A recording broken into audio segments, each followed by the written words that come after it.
This video is brought to you by the lovely guys over at RoboToys. For all your Hasbro, Takara, third-party and knockoff desires, RoboToys has you covered.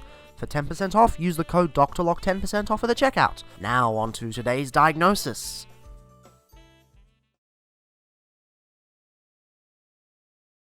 Over time, the level of quality within certain lines and companies changes, and it's weird to examine how Unique Toys and DX9 have differed in this regard. DX9 is kind of all over the place, with some great figures, some terrible figures going all over the place here and there.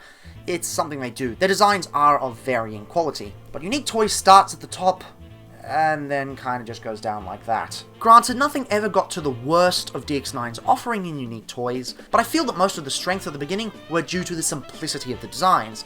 They were good on their own, they didn't do all sorts of crazy nonsense, they were just solid Legends figures. But as the line went on, and as they started introducing triple changes, that's where things got a bit messy. Granted, Iron Factory has gotten a bit messy in its triple changing degree as well, but not to the point of Unique Toys. All of these issues accumulated in the final figures they put out, and I don't think they'll be going back to this line in general, because if you don't know, DX9 and Unique Toys have now kind of given up on Legends, and have put all their cards on the New Age table. New Age is the new arm of the DX9 Unique Toys kind of trifecta. So let's take a look at some of these final releases, and see where things truly went wrong in the end. Greetings Cybertronians, I'm DrLockdown, and today's diagnosis pertains to Unique Toys, Apeface and Snapdragon. They don't title these things properly, so it's a bit hard to tell. Either I think it's Night and Unhappy. I could be wrong, but I probably aren't wrong. That's probably their names. But I'll just be calling them Apeface and Snapdragon because everyone knows that. It's important to note before beginning that overall, triple changes have had a pretty poor track record. Mainline has done well enough from Titan's Return onwards, but prior to that we did get some real stinkers. Third party seems to have done it slightly better, but when you focus that range to Legends only, that just leaves us with Iron Factory Blitzwing. Now personally I like Iron Factory Blitzwing, but as far as I can tell I'm alone in that assessment, as I have to admit he is a little messy, especially in plain mode. Furthermore, the horror cons haven't exactly had the best track record either. Hasbro's recently released Siege Apeface is apparently good, but a little wibbly, although I can't verify this statement as I don't have the figure yet. Australian distribution is kinda shit. Then in terms of third party, outside the deeply disappointing Keith's Fantasy Club offerings, the other renditions seem to have fallen into the abyss. So in terms of 3P horror cons, these guys are kinda winning by default. That said, how do these actually fare in plastic form? Well, after much deliberation, I've decided to start off with the jet modes. No reason, just personal preference. Starting off with Apeface, I think they've done a job as good as any other Apeface on the market.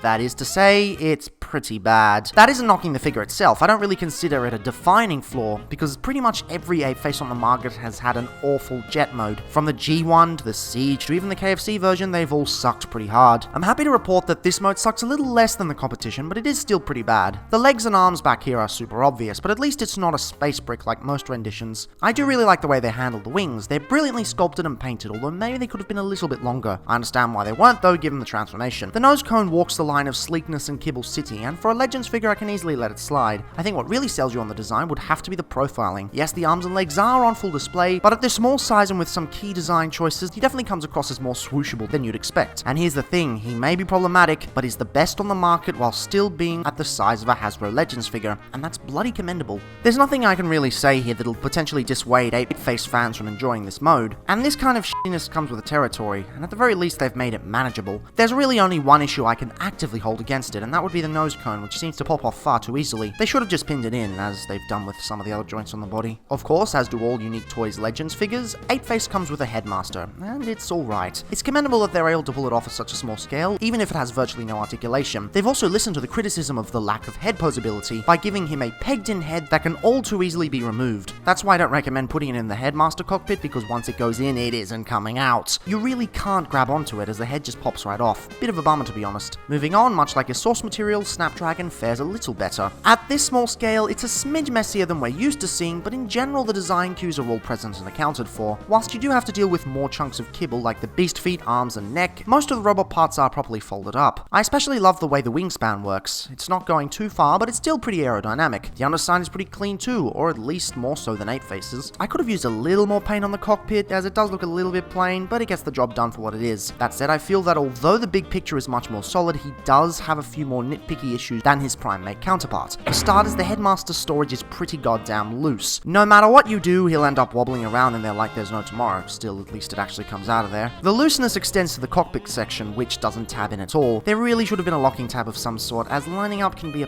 pain in the ass. Finally, and this is the real kicker, the wings are parts-forming pieces. Forgive me for being picky, but I feel that they could have easily integrated these into the main figure. As it stands, you need to remove them in order to allow the beast mode and robot modes to work, so it's not really optional. At least Iron Factory Warpath's parts-forming pieces turned into cannons. This here is more on the side of Quakewave or Siege Cliffjumper with no bloody reason to. I feel that had they engineered these bits into the full vehicle mode, it wouldn't have impacted the overall design that bad. Plus, Apeface was able to keep all of his bits integrated with no issue, and is generally a much more difficult bot to do. Now, is this a damning flaw for the figure? No, but it does make it seem like the designers gave up halfway. Unfortunately, the Headmaster got off much worse than Apeface. Given the immensely tiny size, this really isn't an issue, but comparing the two side by side, yeah, I definitely prefer Apeface's. Size-wise, these guys squarely fit into the size class of a modern Hasbro Legends figure, as do most, if not all, of Unique Toys Legends figures. I imagine that if one was obsessed with scale, specifically that in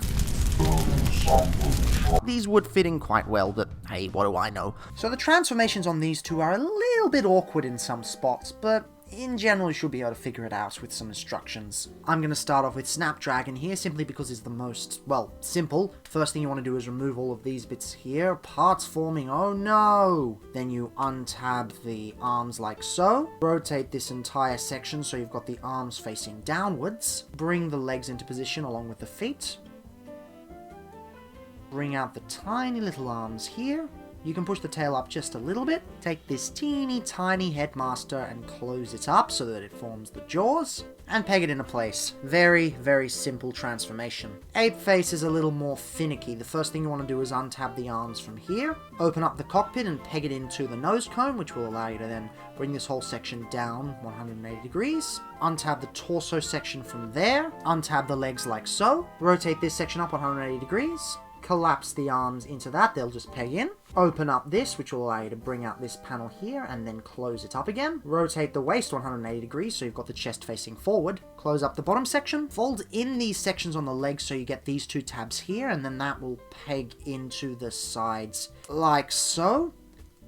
Position the arms properly, which will then become the beast legs, which you then rotate around and bring out the feet for. Then the arms have a whole lot of finagling to do. First thing you want to do is bring these down so that they're ready in place. Keep the spikes at an angle so that then you can come around here and rotate these 90 degrees so that they're in place. Open up the arms like so. Peg the robot feet into the bottoms of the beast arms. And then you rotate the fists into position like so. Last but not least, you close up the robot head and peg it in with the beast head over there. So overly complicated?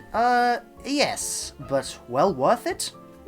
Also yes. In Monster Mode, these two have the common theme of great visual presentation but problematic construction, which is ironically the exact opposite of the Hasbro version. Now, I know a lot of people will prefer this, as many 3-pick collectors are display-oriented, but part of the beauty of Legends class collecting is the pick-up-and-play aspect, and to see these get the short end of the stick is somewhat disappointing. But first, the good. Apeface is probably the best rendition of the Ape Mode I've seen in plastic form, providing a dynamic sculpt. The proportions really sell you on the Primate factor, albeit his arms may be a smidge too small. His head sculpt, although not featuring articulated jaws, is incredibly ferocious, a feat that I don't think any other Apeface has pulled off prior to this. They've stylized it just right, so it ends up looking great.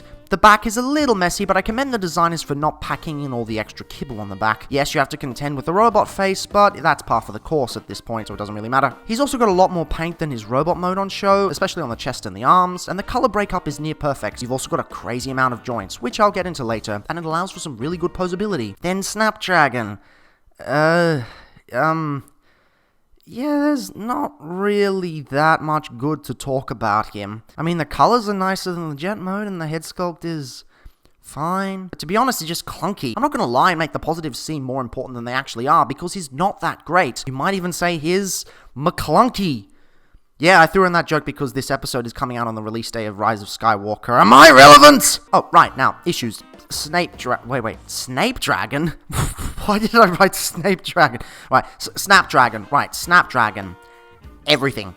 Pretty much everything is wrong. The lack of paint is still an incredible eyesore, even if they did manage to make it look a bit better thanks to the placement of the arms. The arms are far too small for the body, even for this sort of T-Rexoid design. I can forgive the lack of articulation, but their positioning doesn't give them enough definition, all thanks to the ridiculous transformation scheme they insisted on having. Whilst I appreciate the small amount of paint we do have, there isn't enough here at all. The head sculpt is passable, but after everything they did to the robot feet to make them work in this mode, they gave up in the end and didn't give it any articulation aside from the jaw. I'm not expecting crazy articulation on a figure this size, but the whole engineering seems to point to the idea that they intended it to have a bunch more than this, but they couldn't get it to work. It's almost like they tried to do too much from the get-go, but that pales in comparison to the worst issue, the lack of tabs in the ab section. This thing barely holds into place, and it makes posing him a pain in the ass. I absolutely cannot forgive, considering that every other beast mode they've put out has been okay in this regard. Like, bro, what the f***? How is this satisfactory? The final issue that plagues both of them would have to be the build quality. They're using the same plastic that Magic Square is infamous for using, and given the time frame, it is completely understandable. But it was never good then, and it still isn't good now. Thankfully, though, the branch company has learned from their mistakes since. Actually, to be honest, aside from some weird posability in the shoulders that knock out the spikes, there may be some poor design choices around the chest, Apeface doesn't seem so bad anymore. Maybe Snapdragon is giving me Stockholm Syndrome, but hey, he is genuinely better. And at least Apeface doesn't have as much parts left over from his jet mode with nowhere to go. Articulation is actually pretty decent. They've actually engineered a head swivel for Apeface, and his shoulders have decent ball joints. He has a bicep swivel, a 180-degree elbow, and a ball-jointed fist. You can cheat a torso swivel by removing the backpack first, as he has hinges on his hips as well as ball joints. Finally, he has ball-jointed knees and hinged feet. To be honest, pretty good. Snapdragon is decidedly less well articulated. He's got nothing at the head aside from a movable jaw, and the static pose doesn't even look down that far. But hey, at least the neck moves upwards, yippee. The torso collapses into oblivion, the arms get a tiny hinge each, but fortunately he does have two ball joints and a hinge on each leg. The tail also has a few points, but does it really matter at the end? Size-wise, again, they are standard legend size. Not much to say here. Robot mode's a bit more finicky than the beast modes between the jet and the beast modes. The beast modes to robot, or the jet to the robot for that matter, is a bit wibbly between both designs. Of course, you start by removing the head there, collapse the arms back into the robot. Then this weird thing is kind of circling around it. You'll need to take one side and unpeg it like so, and the other side and unpeg it like so. So these kind of rotate out in opposite directions. You then uncurl it out in those opposite directions as well. On one of the feet, make sure this is folded in. Then on both feet, you just bring the whole foot around like so, and collapse the leg. You do the same on the other side.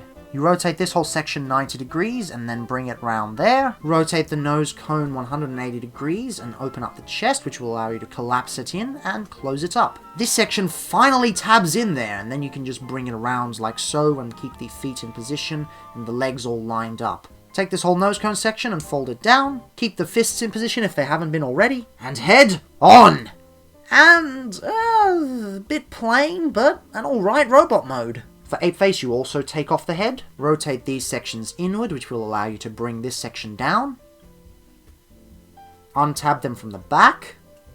That will then allow you to get these back into position like so. And so that he doesn't have that weird hip skirt, you just fold that back into the torso as you did for the jet mode. Come around to the back, fold these in, bring out the feet like so, and then for an extra heel spur, peg in the fists like so.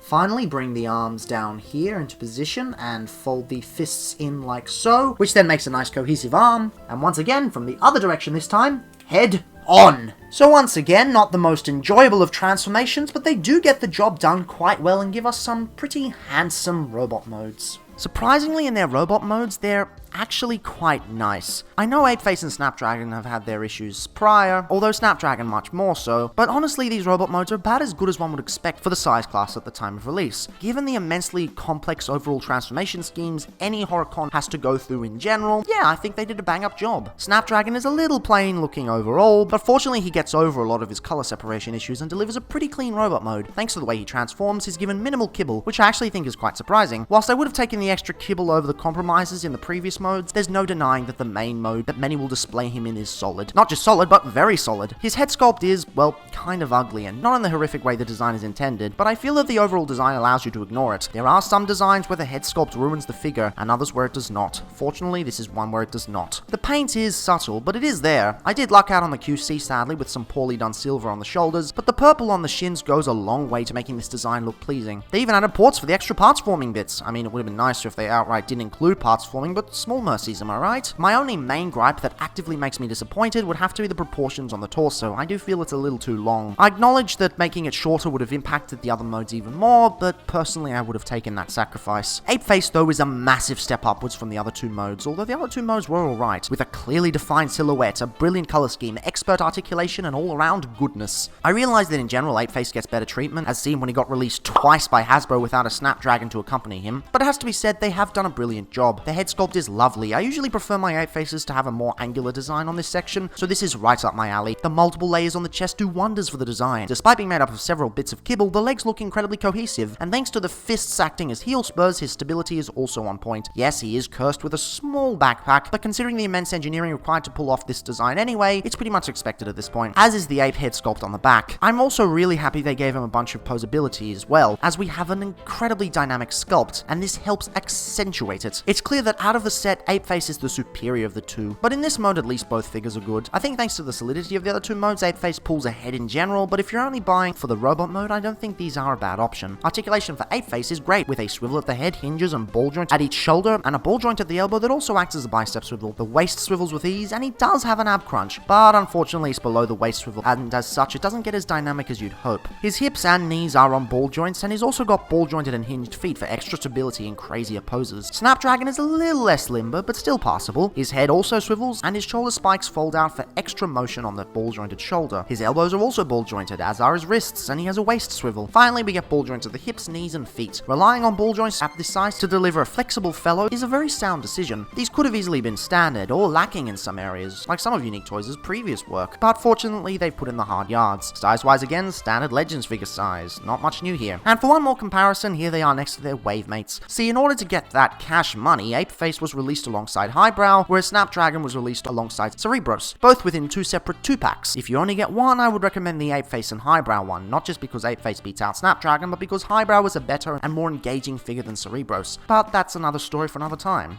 Tomorrow, in fact. Now, these figures are both fine, but they are very messy. I still think that they're better than the other Apeface and Snapdragon offerings on the market, being the KFC ones, but that's not saying much, and the Hasbro one is looking pretty good, even if it is ridiculously unphotogenic. They are at present the only Legends Horrorcons on the market, and as far as I know, they may forever stay that way. But hey, what we've got here is alright, even if it is a shadow of Unique Toys' former self. I don't regret purchasing these at all. I'm still very happy with them, but they do have flaws, and we need to acknowledge those. Of course, if you would like to get any other Legends figures, I don't know if they still sell these, but if you're looking for any Legends, I highly recommend today's sponsor, RoboToys. You can use the code DrLockdown 10% off at the checkout for a single 10% off purchase. I'd recommend using it on a rather large order so you can get the best out of it. Of course, these two were in two separate 2-packs, and I think it's important that we actually go into the other elements of those 2-packs. I'll admit it's pretty sneaky what they did, but let's see if the other figures are truly worth it.